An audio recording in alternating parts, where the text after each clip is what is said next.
ہمارا تو یہ حال ہے قرآن مجید پڑھنے کے معاملے میں کہ رمضان المبارک میں جب اللہ جل جلالہ عم نوالہ اپنے بندوں کے لیے دروازہ کھول دیتے ہیں رحمت کے،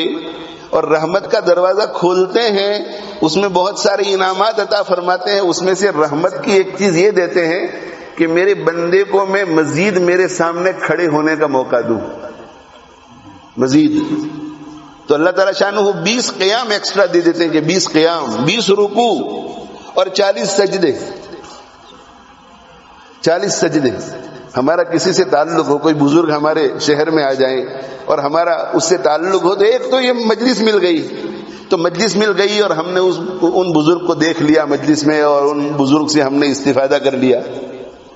اور پھر پتا چلا کہ بھئی عشاء کی نماز کے بعد بھی فلاں جگہ پروگرام ہے، تو ہم دوڑے جاتے ہیں اور بہت خوش ہوتے ہیں کہ اللہ کا شکر ہے کہ 2 پروگرام ہو گئے آج، تو محبت ہوتی ہے۔ تو اور پھر گھر پہنچے 11:30 بجے، اور جہاں قیام ہے حضرت کا وہاں سے فون آ جائے کہ بھئی آپ کو یاد کر رہے ہیں حضرت، کیسے دوڑے جائیں گے، اور اس کو اپنے لیے خوش نصیبی محسوس کریں گے۔ دوسرے دن کسی کے سامنے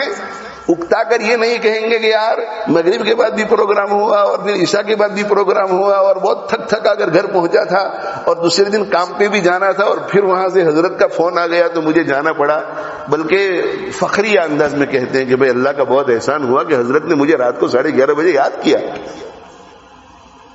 رمضان المبارک میں ہماری یہ کیفیت نہیں ہوتی کہ اللہ کا بڑا احسان ہے کہ اس نے 20 مزید رکعتیں عطا فرمائی، ان 20 مزید رکعتوں میں ہمیں اس نے اپنے سامنے کھڑے ہونے کی سعادت عطا فرمائی، اس کے سامنے جھکنے کی سعادت عطا فرمائی، اس کے سامنے 40 ایکسٹرا سجدے کرنے کی سعادت عطا فرمائی۔ نہیں، ہمارے لیے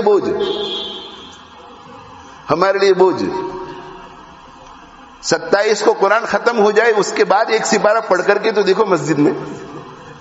محبت کا پتہ چل جائے گا۔ سوچو میرے بھائی،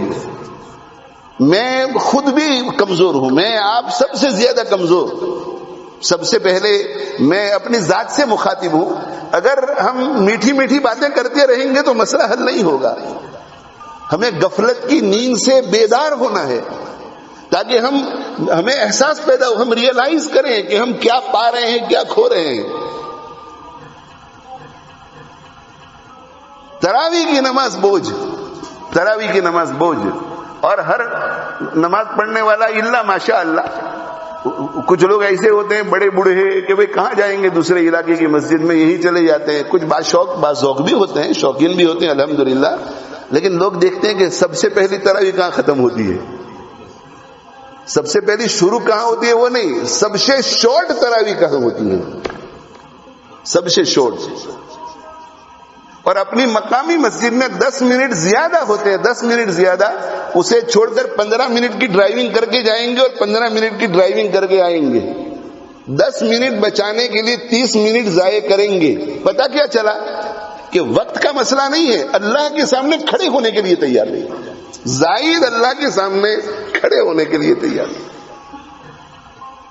مسلمانوں میں خون باقی نہیں ہے، محبت کا جنوں باقی نہیں ہے، صفے کج دل پریشاں سجدہ بے ذوق کے جذبے اندروں باقی نہیں ہے۔ آج ہم روتے پیٹتے رہتے ہیں کہ فلاں ملک ہمارے ساتھ ایسا کر رہا ہے اور فلاں ملک میں مسلمانوں کے ساتھ ایسا ہو رہا ہے اور فلاں جگہ مسلمان ایسی مظلومیت کی زندگی گزار رہے ہیں۔ میرے بھائیو، یہ کسی کا کرنا نہیں، یہ تمہارا اور میرا کرنا ہے،